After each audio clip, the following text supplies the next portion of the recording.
you know who made it.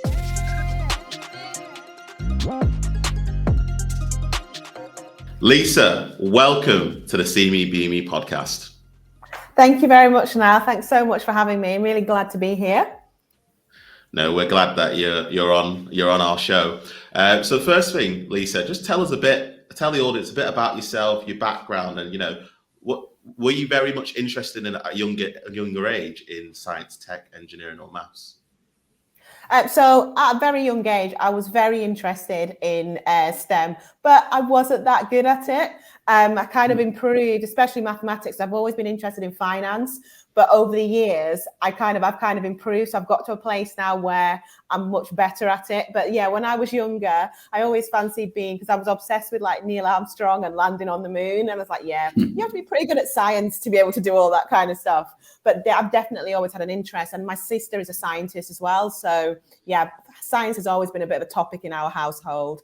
But aside from that, I've always been really, really interested in leadership. And I think as a little girl, I never really saw anybody that looked like me growing up in in leadership positions. So for me, it was very much a case of, from a very young age, I kind of knew that I would want to get into a leadership role, not just for myself, but so I could create opportunities for other people that look like me and people from other marginalized communities as well. So yeah, I've always been very much into kind of the whole equality and leadership piece as well. So you, obviously, in terms of your day-to-day job, you are, I'd class you as a marketing guru. And you use technology to get out to masses of audience and spreading the word in terms of the brands that you've previously worked for. Can you tell us a bit about, who are some of the companies that you've worked for, and where did your passion for marketing come from? So my passion for marketing is really about communication for me. I'm all about kind of ensuring that people always have as much information as possible so they can make informed decisions.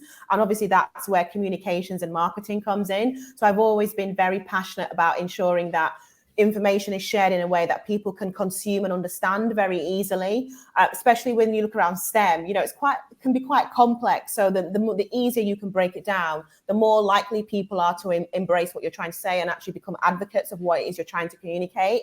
So I've always been interested in the simplification of information from being quite young. In terms of the companies I've worked for, I've worked for a variety of companies. I've worked for AstraZeneca. I've worked for Harvey Nichols. I've worked for Harrods. Most recently, I worked for an award-winning training provider called Acacia Training, and lots in between. I think where I really kind of excelled from a technology point of view was when I joined Harrods in 2010. I got the opportunity to head up their social media department, and I did that for 7.5 years. And it was quite an interesting time because it was when social media had just kind of coming to its own. It had really started. There were no courses, there was nothing. So you really had to learn. It was kind of learning on the job. So you kind of had to learn to use, like when I first started doing social media, we didn't even use iPhones. We had Blackberries, and we kind of walked the shop floor, taking pictures on our Blackberries, sharing them on Twitter. So it really was a case of learning on the job. But for me, that was the best way to learn. Like I say, there were no courses or anything like that. So you really just had to throw yourself in, and I had to really familiarize myself with lots of applications and quite a bit of tech that I hadn't used before. I had to become more proficient with a camera because obviously we were taking pictures of products and attending events and covering those. So yeah, it really was. It was a steep learning curve for me from a tech perspective, but it was a really good one. Now, Lisa, I want to take it back to when you were just starting out in social media. You will have started just at when it just started the boom of social media, or at the very beginning. How has social media changed from when you first started to where we are now? Well, how has the evolution been? I think for me, I personally don't feel that social media is as exciting now as it was then. And the only reason for that is because when I first started, it was new. So literally, we were all starting on the same page, and we were all just kind of figuring things out as we went along. And like I said before, there was no training. There was no formal kind of training or any courses that you could take in order to kind of improve your skills in that area. So it was a really, really interesting time because everybody's use of social media was evolving at kind of the same pace, at the same time. Obviously, if you had bigger teams and bigger budgets, that kind of aided you a bit more. But I think it was a really interesting time. And as well, what I thought was great was that pretty much everything that you did was based on it was organic. Like when I worked at Harrods, we never had a budget for advertising. We never did it. Everything we did, pretty much, I would say 98% of what we did was organically driven. And for me, that was really interesting as well, because it really called on you to use your creative thinking and come up with really creative ideas, like what is going to stand us out from our competitors and from other people in the space. So you really had to put the work in. I feel like now there's still that element of creativity, but for me, it's not as exciting as it was then. I think AI and ChatGPT and Midjourney, I think that's kind of, in a way, it's brought back that exciting element to it. But for me, those early days were the most exciting days. And on your way up through your career, Lisa, what would you say are the 3 unique skills that have helped to make you as successful as you are today? I think firstly, like I said before, I think the traveling and spending lots of time with different people and different cultures, that's really helped me in terms of my interpersonal skills. I think I'm very fortunate insofar as you can drop me into pretty much any situation and I can handle it. And I think that goes back to my childhood and traveling and meeting lots of different people. So I think that kind of having the ability to operate at different levels in any organization, I think is really, really key. I think something else that's really important is a good work ethic. You know, to get to any level of success, you have to be willing to put in the work. There are no shortcuts. You know, I know people see these get rich quick schemes, all this kind of, but to be perfectly honest with you, you know, okay, I'm successful now, but I have worked for over 20 years to get to this point. So I think that's the other thing as well. You know, I am a hard worker. You know, if I have to work 7 days a week, I will do that. I think that's really, really important. And I think as well, what's important is the ability to kind of give back. I think it's really important that as you move up in your career, you ensure, especially as Black people, that we create opportunities and open doors for others to follow us. I don't want to be the last. I'm happy to be the first, but I'd like to think that years from now, when I'm not here, there'll be lots of other people that look like me and from other marginalized communities who are blazing a trail as well. So I think for me, what's really, really important is my success is not just about, you know, my mum always says the skills that you have, it's not just about what you do for yourself, but the skills that you have is about what you do for others. And for me, I think that's a very, very important to me. Now, Lisa. Yes. Harrods. Harrods. Take me to that moment where you found out that you got the job to be social media manager of one of the biggest fashion brands, department stores in the world. What was that moment like, and how was that experience? I'll be honest with you, at the time I was excited, but I was in the office when I found out. So I joined Harrods originally on a 3-month contract. And then within a space of 4 to 5 weeks, I was having quite a positive impact. So I got invited to a meeting with my director at the time, who was a director of corporate affairs, communications and corporate affairs, with a meeting with her. Her name's Catherine Spence, and Michael Ward. So Michael Ward is the MD. So I had to go and present in terms of what I'd been doing up until that point. And I'd only been there, like I say, a couple of weeks. Anyway, I presented, went back to my desk, didn't know how it was going to go. Anyway, my director came back, called me into a meeting and basically said, right, okay, I've spoken to Michael and we're creating the position of social media manager. No, we've never had this before. And we're offering it to you. And I just looked at it, I was like, really? And she's like, yeah. So they offered me the role. There's obviously go away and think about it. And I'm like, well, there's nothing really to think about, to be honest, because I was on a 12-week contract. So had that contract have ended, I would have just come back to Manchester. And I just thought, you know what, I may never get this opportunity again. So I accepted it. My contract was drafted up overnight, so it was ready the next day. But after having that meeting, I went outside and I called my friend and I'm like, you're not going to believe this. And she's like, what? I'm like, they've just offered me a job. And she's like, well, of course they've offered you the job. So they literally created the job and offered it to me. And then when I was going home that night, I celebrated by going to Greggs and buying a sausage roll. So that was yeah. so most people may buy a bottle of champagne, or they may go out to like a luxury dinner just to celebrate, or have a party. You just went to Greggs Yep, I went. Listen, what, I'm a northerner. Steak pasty. No, I got a sausage roll. I'm a northerner. Like, of course, I went to Greg's. It's like. And so when you first got the job at Harrods, what role were you brought in to do originally? So I was a consultant. So I went in to kind of look at what they were doing in terms of their social media, where they were, where I thought they could go. So because it was really interesting for me, because at the time, if you go back to Twitter, I think there was only a difference of 1,500 followers between my Twitter account and the Harrods Twitter account. I remember looking at this thinking, well, I'm just an unknown person. They should have way more followers than me. So for me, it was like, okay, there's definitely scope to do something interesting here. So, and that was what I went in with, and I put together, and I've still got the proposal somewhere. It wasn't very long. I think it was only like 4 pages. And I got a 3-month contract. I was offered a 3-month contract off the back of that. And like I say, within a few weeks of joining, I doubled the Twitter following. So it went from, and I can even remember the numbers, it was 4,044. And then within about 4 to 5 weeks, doubled it to over 10,000. So it grew very, very quickly. Yeah. And then so when I joined, they had a Twitter account and they had a Facebook page, but they didn't have Instagram. Oh. And my thing was, me being me, and from like that, like I said earlier, I like to set myself goals and objectives. I was like, right, okay, if I really want to have an impact here, one of the ways I can do that is by setting up a channel. So I put a business case forward to set up the Instagram, got approved. And we set that up I feel like it was about October 2011. I was like, right, okay, I set myself a goal, and I've still got the Post-it note in one of my notebooks where I wanted to hit 1 million followers. And I thought, I've set this channel up. I want this one because I set this one up. So a bit selfish to become the lead channel.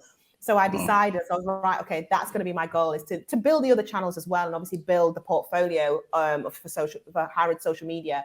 But my real thing was to get the Instagram to 1 million followers. So I was like, right, okay, how are we going to do this? And I literally was just for like 6 years, I just worked relentlessly at the social media. Literally, I just thought, I'm just going to give it everything. And then on the 23rd of January, 2017, at 23 minutes past 1 in the afternoon, we hit 1 million followers. And I literally just remember, I was like, yes, I actually did it. I actually did it. Wow. I was about to say, Lisa, that's a mega. Did you see, when you got the role at Harrods, did you see many other people from like BAME backgrounds also in a position, or were you one of the only people from a BAME background working within Harrods at the time? So that was one of the things. So one of the things I loved about Harrods, and I still love about Harrods, is you have a lot of women in senior roles. There were a lot of female managers, lots of heads of, lots of female directors. So for me, that was an incredible thing. But the thing was, and it was the case in other companies I worked as well, I was very fortunate insofar as I did have access to the top table. I reported into directors, so I had access to that kind of senior level. But again, it was that thing of, I didn't see many people that looked like me. And that's where the leadership piece really started to come back. So it's like, right, okay. And that's when I started to think, okay, if I can achieve what I've achieved at Harrods, and like I said, I never worked in social media full time before. This role didn't even exist. And I'd kind of fallen into social media by accident, because like I said, I was promoting myself originally. And I thought to myself, right, if I can achieve this here, what could I do if I step away from Harrods? And that was where the whole leadership piece came in, because I thought, right, I have worked in corporate organizations, and obviously working in a place like Harrods, I knew how to navigate that world.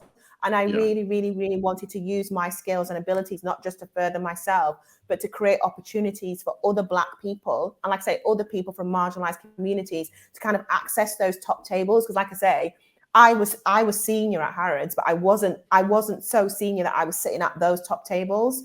And I can remember once I went to Milan for a meeting with a brand, and I remember walking in, and everybody around the table looked like me. So they were like other managers, like the managers, and they were all senior people, like managers upwards. And I remember being so excited. We were all so excited, because it was like, hold on a minute, everybody around this table is Black. This is so cool.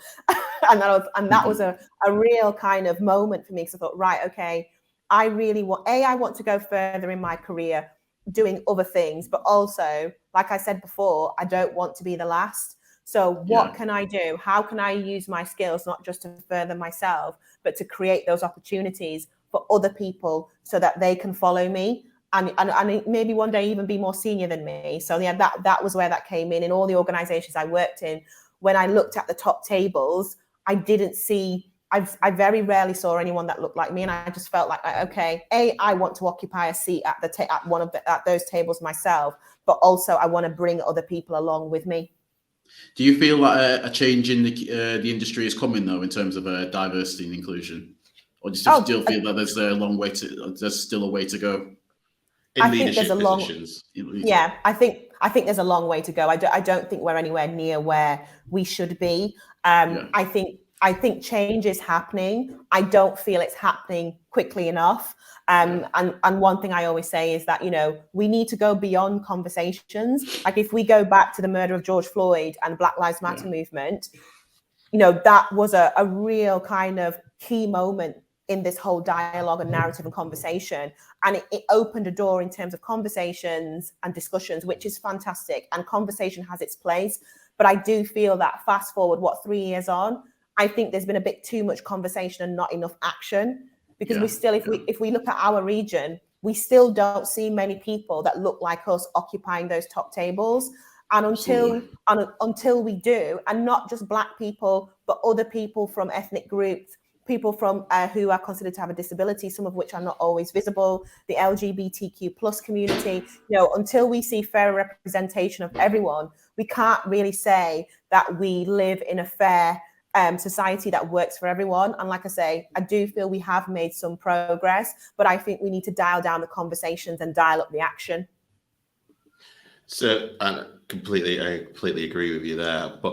And for yourself, Lisa, obviously you were at Harrods for about 7 years? 7.5 years, yeah.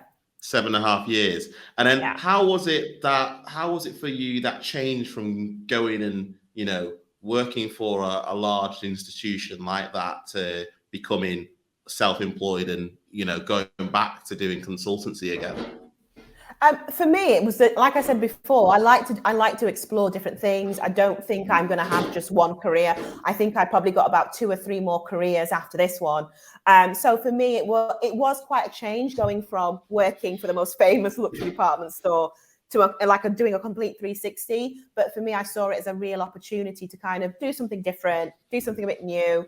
And also, like I say, for me, it was really about this leadership journey. I was like, right, okay, I really want to use my skills to kind of have my impact in terms of bringing about positive change. So for me, and as well, it was about taking a lot of the things I learned at Harrods in terms of high standards, in terms of always putting your best foot forward. At Harrods, they're very much about, if you can't do something well, then you don't do it at all. And everything you do, no matter what it is, no matter if it's just picking a piece of rubbish up off the floor, presenting to a, Chanel or Prada or Louis Vuitton, you do everything to the highest possible standard. It's all about standards. It's all about doing your best and being your absolute best there.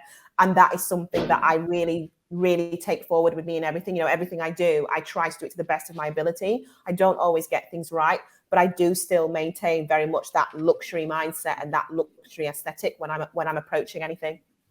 Now, how big is mentorship for you, and who was your biggest mentor to get to where you got to?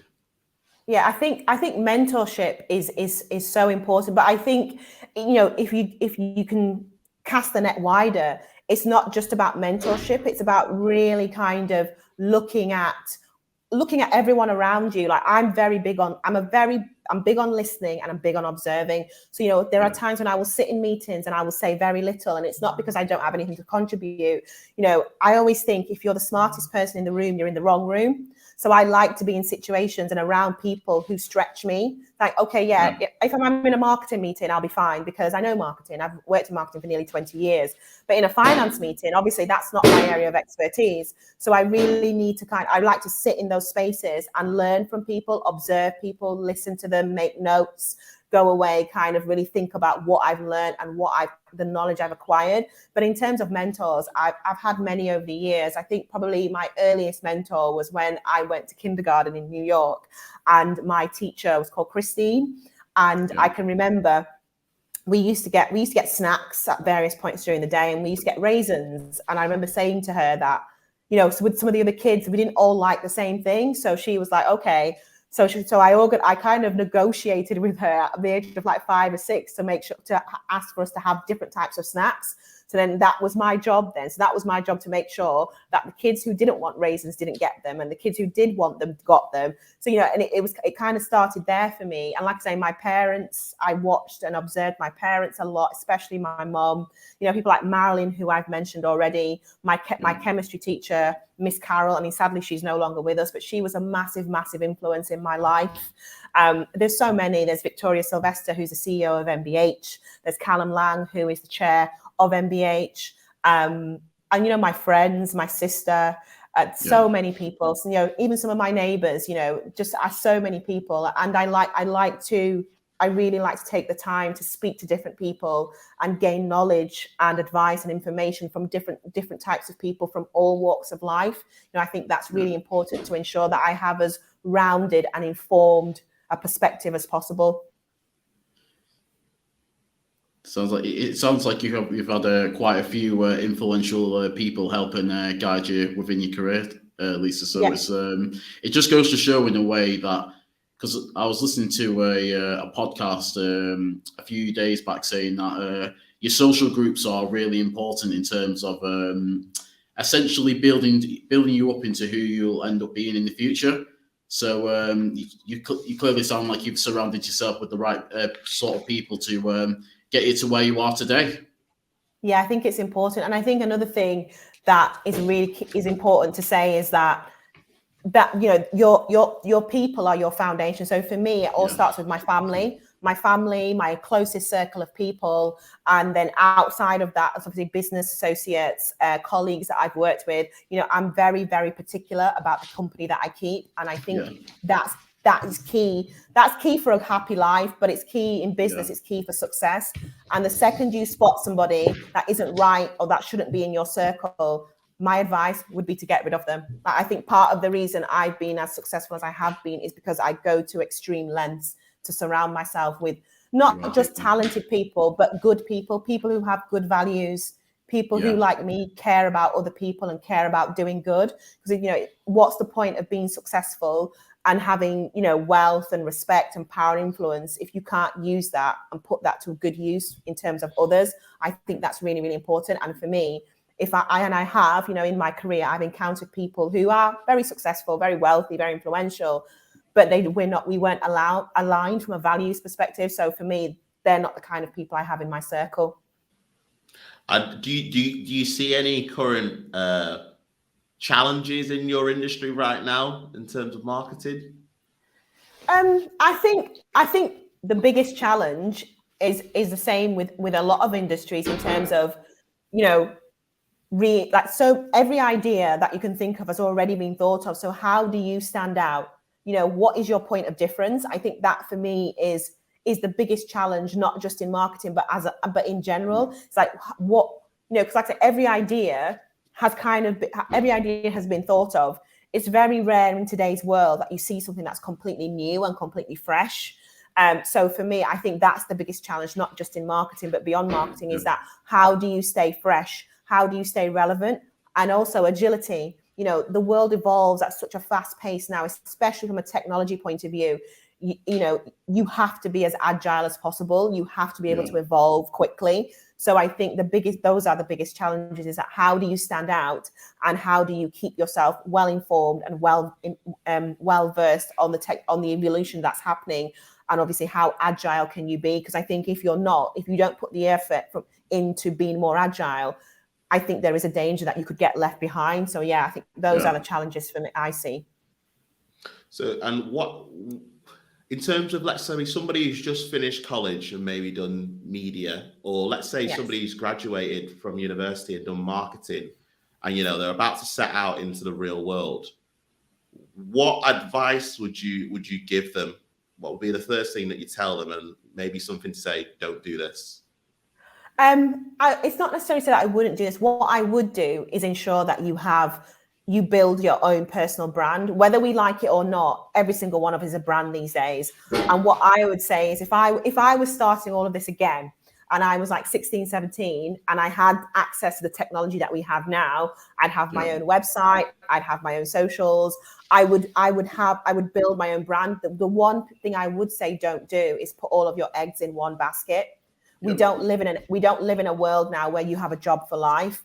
And I think as well, in terms of the exploration of your own skills and your own ability and your own talent, because you will grow and evolve from being 16, 17, 25, 30, 40, whatever. I think it's really, really important that you really explore that, and having, whether you call them side hustles, whether you call them different revenue streams, whatever you call them, I think it's not wise to just put all of your eggs in one basket. By all means, if you want to go down being an employee and having a job route, do that, but make sure that you are exploring other things outside of that. I think sometimes what I have noticed over the years is that people don't kind of delve into the depths of their own ability and their own potential. And all I would ever say to someone is, make sure you take the opportunity to explore your own potential and really figure out and see what you're capable of. You might just surprise yourself.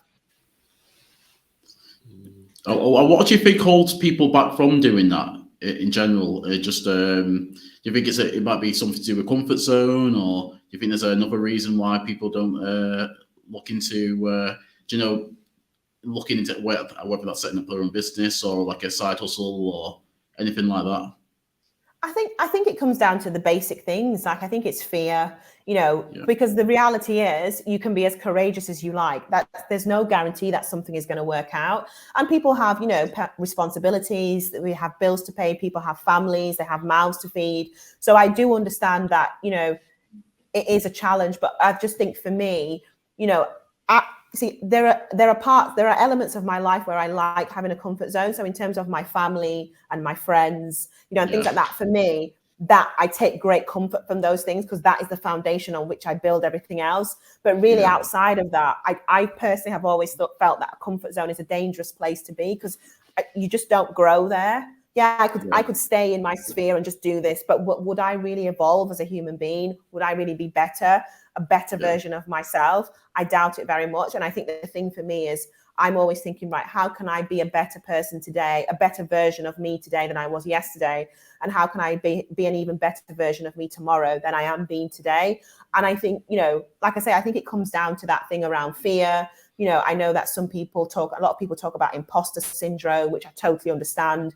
But I think the important thing to say about imposter syndrome is that we as human beings, we have a tendency to like to label things a lot. And I think before you get to a place of saying it's imposter syndrome, is it just nerves? And if it is, that's perfectly normal, because you're human. We all get nervous. We all get excited. We all get anxious. We all get a bit scared. So, before you label yourself as somebody who suffers from imposter syndrome, you could just be experiencing the emotions that every single human being on the planet experiences. So I would say as well, don't be mindful of not applying labels to yourself. Allow yourself to evolve, allow yourself to sit in those moments and really kind of think and assess yourself. Who made it? Well, that's all we've got time for, Lisa. I just want to thank you for being a guest on the See Me Be Me podcast. If anybody would like to come on your journey and be able to, follow you on social media or get in touch, what are the best ways to get in touch? The best ways are probably I'm on LinkedIn, obviously Lisa Maynard-Atem, but my Instagram and my Twitter handles are both the same. They're Stylisa, which is STYLISA. And that's probably the quickest way to kind of connect with me and get in touch and follow my journey.